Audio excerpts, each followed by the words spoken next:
پھر ہم شراب کو حرام سمجھتے ہیں, پھر ہم نماز کی پابندی کو فرض سمجھتے ہیں, رمضان کے روزوں کو فرض سمجھتے ہیں, رشتہ داری جوڑنے کو فرض سمجھتے ہیں. یہ ساری ٹینشنیں تو ہمارے ہیں, ان کے یہاں تھوڑی ہے.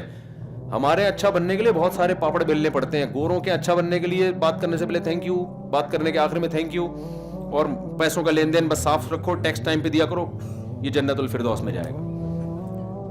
ہمارے یہاں تو بڑی لمبی چوڑی فہرست ہے نا اچھا بننے کے لیے. نماز بھی ہے, فجر میں اٹھنا پڑے گا, پھر جناب سردیوں میں وضو کرنا پڑے گا, رمضان کے روزے, اور بڑے, پھر حج بھی ہے سال میں ایک دفعہ, پھر زکاتیں بھی ہیں, پھر قربانی بھی ہے, پھر جو ہے نا وہ بیوی کے ساری زندگی کے خرچے اٹھانے, پھر بچوں کے خرچے اٹھانا. بہت بہت بڑا مسئلہ ہے ہمارے یہاں. اچھا بننا آسان نہیں ہے.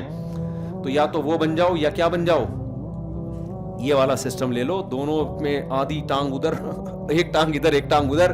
یہ دنیا میں کہیں بھی سسٹم چلنے والا نہیں ہے. تو مجھے غصہ اس پر آیا تھا کہ ان کے ماں باپ کو میں کیا بولوں کہ انسان کے بچے بنو, تمہیں پتہ بھی ہے اس کا کم بخت بوائے فرینڈ ہے, تم خدا کو نہیں, تو کیا منہ دکھاؤ گے تم؟ کر دو یار, باپ کو چاہیے اپنے خرچے پہ پڑھا رہا ہے. میڈیکل کالج میں جو باپ کا خرچہ ہو رہا ہے, خدا کی قسم بہو کا خرچہ اس سے 10 گنا کم ہوگا. وہ بہو کا خرچہ اٹھانے کے لیے تیار نہیں ہے. تو یہ چیز ہے جو ہماری, ہم کہتے ہیں جو ایک طرف ہو جاؤ نا, اللہ رسول کی مانو گے تو یہ پھر ہمارے پاس دوسرا آپشن رہے گا نہیں. ہاں جو نالائق بیٹا ہو نا, جس کا آپ کو خیال یہ ہے کہ جو شادی میں نے اپنے خرچے پہ کر دی تو یہ پوستیوں کی طرح پڑ جائے گا, اس کو نہ, اس کی نہ کرو. وہ حالات سے پتہ چل جاتا ہے پوستی اور غیر پوستی میں کوئی بہت واضح فرق ہے, کوئی بہت باریک فرق نہیں ہے جو سمجھنے کے لیے بہت ڈیپ میں جانا پڑتا ہو. جو بچے پوستی ہوتے ہیں اور جو پوستی سمجھتے ہو جو ہیں, یعنی استغفر اللہ, یعنی جو ہوتے ہیں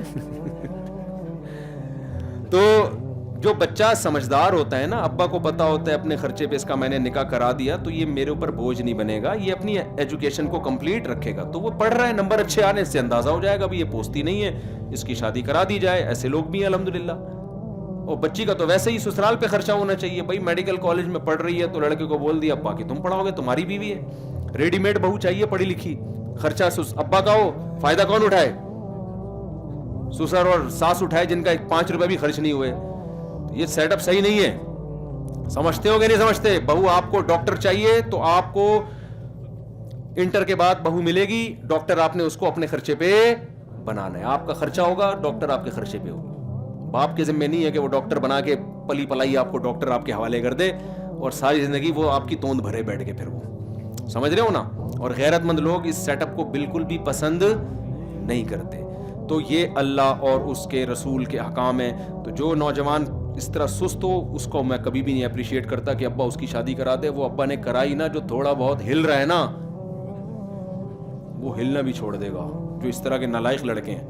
اور پھر وہ پتہ ہے کیا کرے گا, میرے وہ بیان, بس ایک چٹکلا سنا کے بیان ختم کر رہا ہوں میں. یہ بہت زبردست لطیفہ ہے لیکن ہے بڑا خاندانی.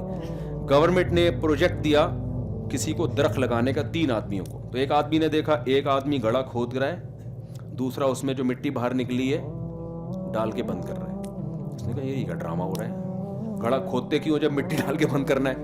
ان سے پوچھا, اس نے کہا اصل میں گورنمنٹ نے 3 آدمیوں کو پروجیکٹ دیا تھا درخت لگانے کا. ایک کا کام گڑھا کھودنا, دوسرے کا اس میں درخت رکھنا, تیسرے کا اس میں مٹی ڈالنا. تو جو درخت لگانے والا تو چھٹی پہ گیا ہوا, ہم اپنا کام پورا کر رہے ہیں. تو میرا جب شادیوں پہ بیان ہوتا ہے, بعض لوگ نوجوان اس میں بیٹھے ہوئے ہوتے ہیں. جب یہ بیان ہوتا ہے کہ اپنی ذمہ داریاں بھی پوری کرنی ہے, اس دن وہ چھٹی پہ گئے ہوئے ہوتے ہیں.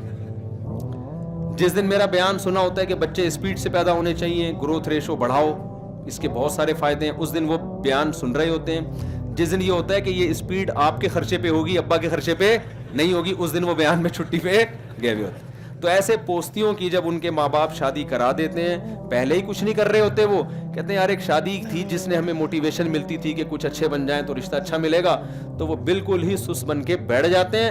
اسپیڈ والا بیان انہوں نے سنا ہوا ہوتا ہے, بچے دبا کے ہر سال.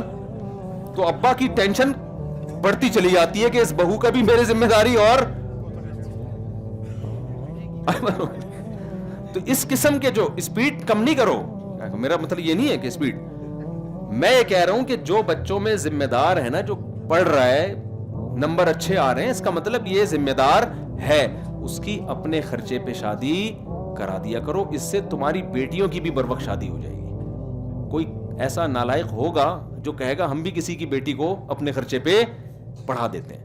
اس کلچر کو سوسائٹی میں پروموٹ کرنے کی کوشش کرو, اور اس میں ایکچولی کی آپ کو اجازت نہیں ہے. کیوں؟ یہ کس کا حکم ہے؟ اللہ کا حکم. یہ میرے آرڈر نہیں. اللہ سمجھنے کی عمل کی توفیق عطا فرمائے.